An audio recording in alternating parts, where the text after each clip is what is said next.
I think we had a decent power play, which sort of kept the rate just under 10s in the chase. And when you're doing that, all you need is one boundary and over. So Tamim and I were always talking about just one boundary. That was pretty much it. As soon as you get a boundary, don't be silly. You can get 5 singles and you still get 9 off the over, which keeps us in touch. Also, the fact that we try to have the lefties bat as long as possible because they're 2 left arm spinners, so we try to keep them out of the game. And then when I got out, it actually allowed them to bowl their 2 spinners, which from a tactical point of view is a bit silly for myself, but that's the game, and you live and learn. I wasn't trying to hit that for 6 actually. I was trying to hit it over extra cover for 4, and I just hit it too well and opened my face a bit. Maybe bowled it a little bit slower, which made it go a bit squarer. So a little bit annoyed with myself because I didn't want to get out there mushy, just hit a 6. And as I said, they're 2 left arm spinners, so the longer I batted, the less they bowled. So from a tactical point of view, that was annoying from myself, because if I'd batted for 2 more overs, the left arm spinners would have to bowl deeper in the game, which would have been easier for us. In general, I prefer the opening role. That's what I've always done my whole career, but when you're an overseas player, you fit into what the dynamics of the team are, and if the team needs you to bat 3, you bat 3. If they need you to open, you open. If they need you to bat 4, you bat 4. But as I say to every team I ever play for, if you want to get the best out of me, I'm probably best opening the batting, but I'm happy to do whatever role the team requires. Yeah, obviously when you play, and just to clarify that, frustrating in the sense, not necessarily in the sense of not playing here, but in the sense that you choose the BPL over other leagues when you have offers on the table.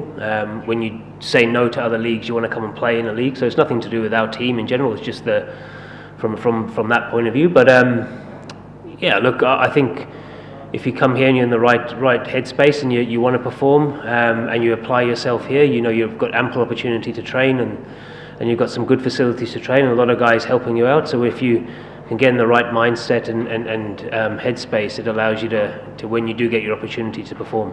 Yeah, he looked really good for someone who's come back from a really big injury.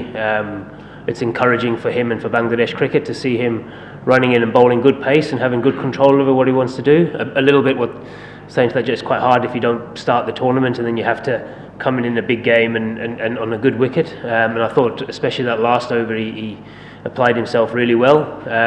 It's never easy to come in cold when you've been out for a long time with an injury. And I think the death bowling was fine. I think we dropped a few catches. If we'd held on to our catches, we might have been able to restrict them to 170. I thought they played exceptionally well in their first 10 overs. They came out with a lot of intent, and I guess so far in the tournament, apart from maybe one game in Sylhet and maybe one game early, we haven't really been tested too much with the ball. So today was a great, actually really good for us as a team that we got challenged, and we had to probably think about it a bit, and I think that'll be better for us in the long run for the tournament.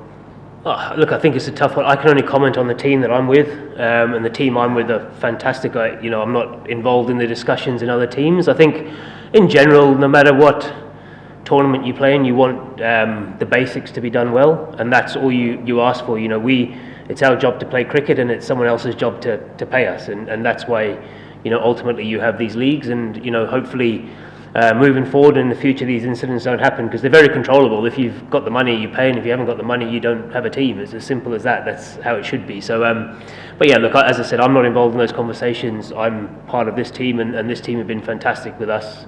And with us at our overseas, we have had no issues. So, or so far, we've had no issues, and hopefully no more issues moving forward. But yeah, it is something that can be fixed quite easily if you really want to do it. Yeah, he's good. He's brilliant. I've played a lot of cricket against him, and never really with him.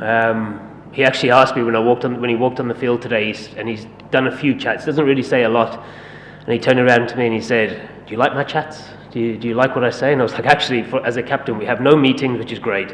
There's no team official things, and when you speak, you actually speak sense. It's short, sharp, and it's quite precise to the point, and it's a breath of fresh air, because a lot of captains speak for the sake of it, and a lot of teams do a lot of things for the sake of it. So, when you've got an experienced bunch of players, it's just about managing them and making sure they're ready for the game, and he does that fantastically well.